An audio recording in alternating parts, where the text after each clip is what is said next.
project's pretty simple. Most of us have seen NASCAR on television, and we like to think of it as racing, and it is racing, but it's actually a gigantic media and advertising machine.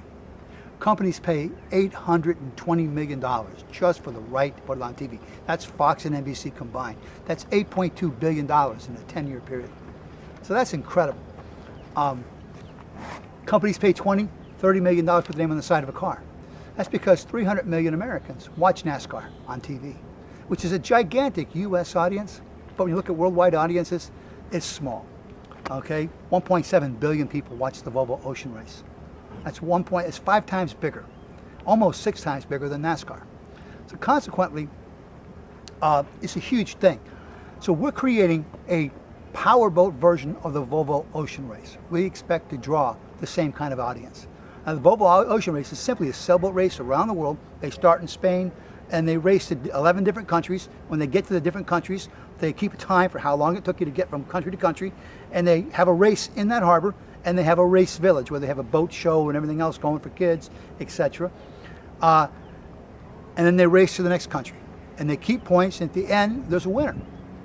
And consequently, 1.7 billion people watch that. Just have any idea how big that is? And 2.4 million come to the race villages. So we're creating a powerboat version of the same thing. We're going to start. We're not sure exactly. We're looking at possibly starting in Bermuda, Miami, or Tampa. Not sure exactly which one it is. But then we're going to race all the way around the world. We're going to stop in about 15 different harbors. We're going to have a boat show, a village race show, and then a race in the harbor. And then we're going to race to the next country. We're going to keep points, and there's going to be a winner. And there's going to be drama, lots of drama. And so,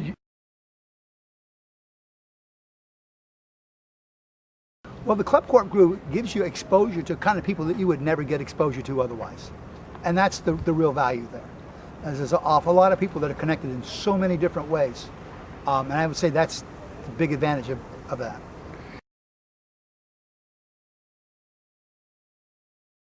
I was introduced to him by an investment banker out of Atlanta, and he thought it was worthwhile and to go and get the exposure and to meet the people that you wouldn't otherwise meet.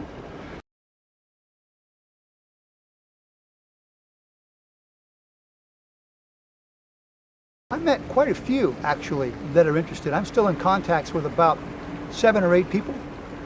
One of them as recently as this morning, and we may have all of the money we need. We don't have it yet, but we may have it.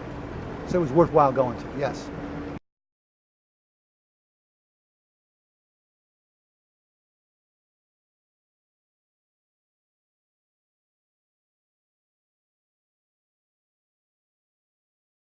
Well, we're looking for a total of $9 million, but at this point you can still get in as a seed capital investor. And the advantage of getting in as a seed capital investor is you pay very little per share. Our goal is to go public. And it should take us about 3 years to get to the New York Stock Exchange. We'll either go on the full exchange or we'll go on the New York Stock Exchange market, which is something available for smaller companies that don't qualify for the full New York Stock Exchange. And so our goal is to go public there at about $10 a share, and you can get in for less than, essentially, less than $1 a share, a lot less than $1 a share right now.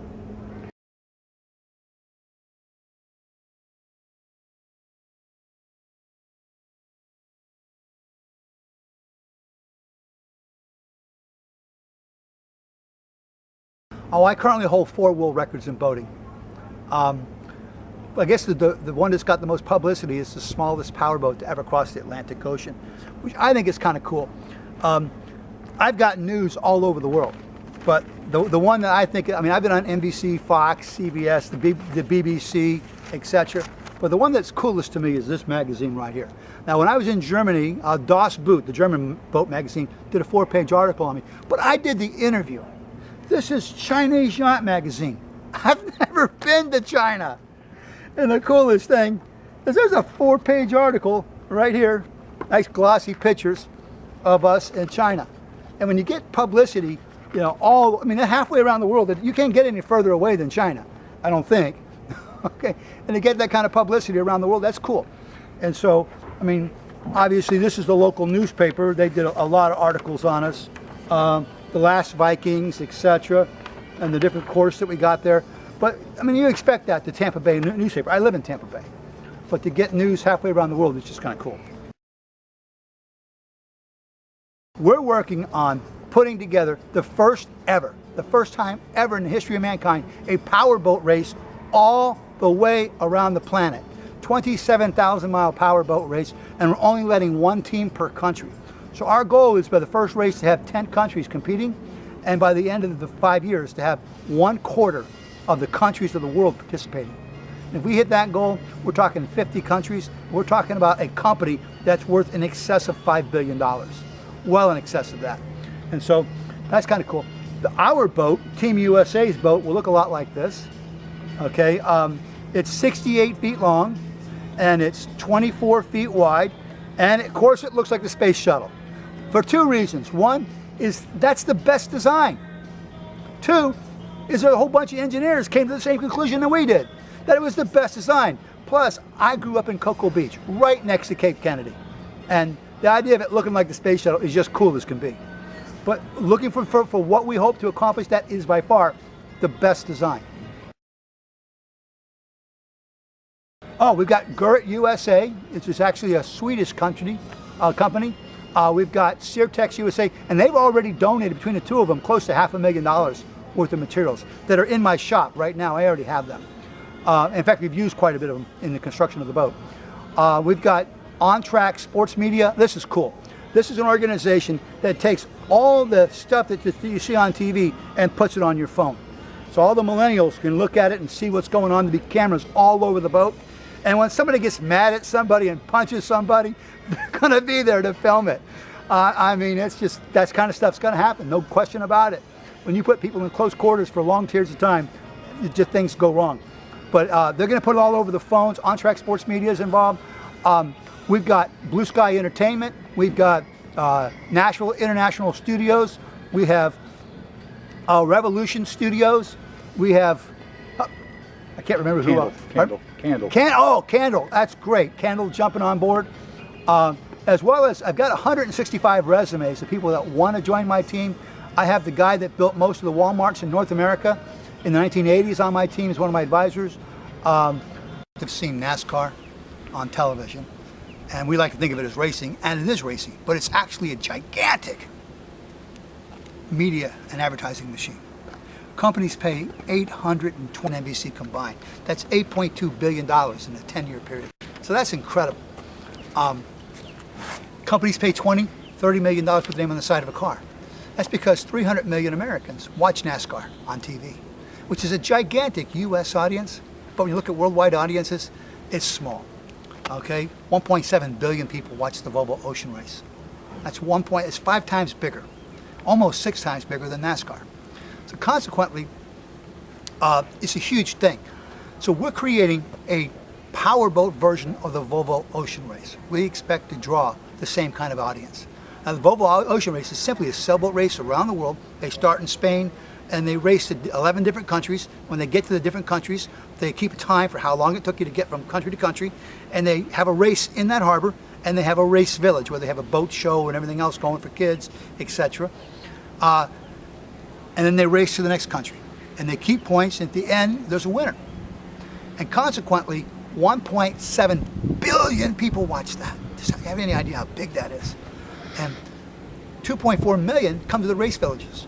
So we're creating a powerboat version of the same thing. We're going to start, we're not sure exactly, we're looking at possibly starting in Bermuda, Miami, or Tampa, not sure exactly which one it is. But then we're going to race all the way around the world. We're going to stop in about 15 different harbors. We're going to have a boat show, a village race show, and then a race in the harbor. And then we're going to race to the next country. We're going to keep points, and there's going to be a winner. And there's going to be drama, lots and lots of drama. And so you presented the project to the Club Corp group. How was that experience? Well, the Club Corp group gives you exposure to kind of people that you would never get exposure to otherwise. And that's the real value there. And there's an awful lot of people that are connected in so many different ways. And I would say that's the big advantage of that. How did you come to choose the Club Corp versus some other type of organization? I was introduced to him by an investment banker out of Atlanta, and he thought it was worthwhile and to go and get the exposure and to meet people that you wouldn't otherwise meet. Well, I understand that you had lunch at Morton's with members. Did you meet any people interested in the project? I met quite a few, actually, that are interested. I'm still in contacts with about 7 or 8 people. One of them as recently as this morning, and we may have all of the money we need. We don't have it yet, but we may have it. So it was worthwhile going to, yes. I think you've already told us why why investors would sign up for your project, but maybe you could give us a response with the money part in mind. Well, we're looking for a total of $9 million, but at this point you can still get in as a seed capital investor. And the advantage of getting in as a seed capital investor is you pay very little per share. Our goal is to go public. And it should take us about 3 years to get to the New York Stock Exchange. We'll either go on the full exchange or we'll go on the New York Stock Exchange market, which is something available for smaller companies that don't qualify for the full New York Stock Exchange. And so our goal is to go public there at about $10 a share, and you can get in for less than, or essentially, less than $1 a share, a lot less than $1 a share right now. Excellent. All right. He has me saying thank you for your time and good luck with your project, but we don't need to bother with that.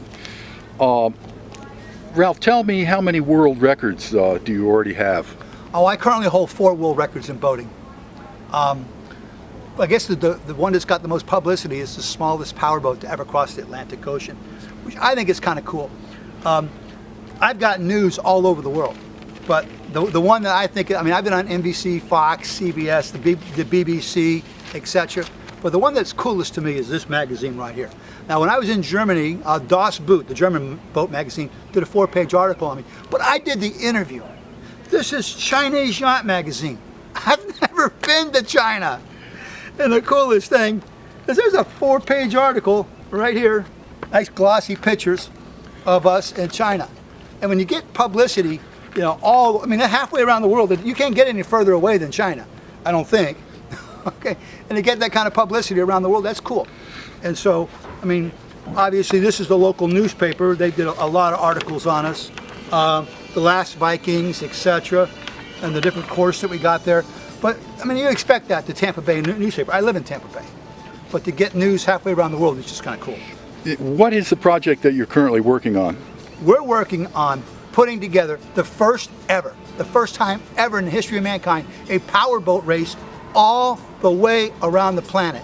27,000-mile powerboat race, and we're only letting 1 team per country. So our goal is by the first race to have 10 countries competing, and by the end of the 5 years to have 1/4 of the countries of the world participating. If we hit that goal, we're talking 50 countries. We're talking about a company that's worth in excess of $5 billion, well in excess of that. And so that's kind of cool. Our boat, Team USA's boat, will look a lot like this. Okay, it's 68 feet long, and it's 24 feet wide, and of course it looks like the space shuttle. For 2 reasons. One is that's the best design. 2 is there a whole bunch of engineers came to the same conclusion that we did, that it was the best design. Plus, I grew up in Cocoa Beach, right next to Cape Kennedy, and the idea of it looking like the space shuttle is just cool as can be. But looking for what we hope to accomplish, that is by far the best design. Could you name some of the people that are behind you already? Oh, we've got Gurit USA, which is actually a Swedish company.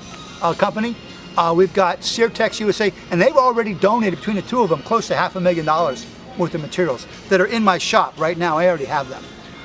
In fact, we've used quite a bit of them in the construction of the boat. We've got On Track Sports Media. This is cool. This is an organization that takes all the stuff that you see on TV and puts it on your phone. So all the millennials can look at it and see what's going on. There'll be cameras all over the boat. And when somebody gets mad at somebody and punches somebody, they're going to be there to film it. It's just, that kind of stuff's going to happen, no question about it. When you put people in close quarters for long periods of time, things go wrong. But they're going to put it all over the phones. On Track Sports Media is involved. We've got Blue Sky Entertainment. We've got Nashville International Studios. We have Revolution Studios. We have, I can't remember Candle. Candle. That's great. Candle jumping on board. As well as, I've got 165 resumes of people that want to join my team. I have the guy that built most of the Walmarts in North America in the 1980s on my team. He's one of my advisors. I've just got some really cool people. I've got a guy that's built race boats for, I don't know, 30 years, part of my team. We've got a really good team. But Candle is an organization that they keep track of wherever the best internet's available, and it makes it available when you sign up for Candle on your phone. Let's suppose you're in Bermuda and Verizon doesn't work very good in Bermuda. I don't know if it does or not. I apologize. But you want, maybe T-Mobile works better in Bermuda. You push a button on your phone and now you got T-Mobile. And it's not just the phone, it's the internet as well. And so we'll have the best internet in every port that you can possibly get. And I've gotten phone calls from Discovery, not actually from Discovery, from Beyond Production, which they do produce for Discovery. I've gotten phone calls from Anaconda Films, which is actually it's a BBC organization. I've gotten phone calls from Turner. I'm not really sure how interested Turner was, but I did get a phone call. My agents talked to NBC and ESPN, so they're all kind of excited about it as well. It's Turner's bag, you know? I don't know how Turner's interested in it. They called and asked some Well, questions. Ted Turner, shall we say, Yeah. who might not even have anything to do with it anymore. Okay. So, how big can this thing get? Huge. Now stop and think about it for just a minute. NASCAR, what is it worth? $2 billion to $15 billion? I've asked a lot of people. I can't get a real solid figure. But somewhere between $2 and $15 billion. And you research it. It's privately held company. It's not out there what it's really worth. But they have 300 million people that watch it. If we can bring forth an international audience of more than 1 billion, it'll be worth a lot more than NASCAR. It could get really big. How much money do you think an investor could make on this? 10 to 1 is not outrageous at all. In fact, 50 to 1 or 100 to 1 is possible. I'm not saying that that's going to happen, but those are numbers that are realistically possible. We're looking for a total of $9 million. Now, if we raise it all in pieces, we'll raise more than that. But if we're talking to, right now as we speak, we're talking to a group in Bermuda and a group in Tampa Bay. I really can't have permission to give out names. But if I threw out the names of the guys in Tampa Bay, an awful lot of people would know who they were. It's a pretty well-known name. And I went to his office several times promoting it, and they contacted me back about 2 weeks ago. And as recently as Monday, we've had communications with them that they're looking at possibly funding the whole deal. So I'm not saying I don't need investors. I need small investors. Big investors may never close a deal. I can't count on them. But it just makes sense. It makes sense if you're trying to build a big business in Tampa to have this event start and stop in Tampa Bay, or Miami, or in Bermuda for that matter. I mean, Bermuda's got a huge problem. They just spent $85 million building these waterfront things for the waterfront complex for the America's Cup. And the America's Cup is no longer there. And so they've got to fill that with something. So we might be a good location to start and stop in Bermuda.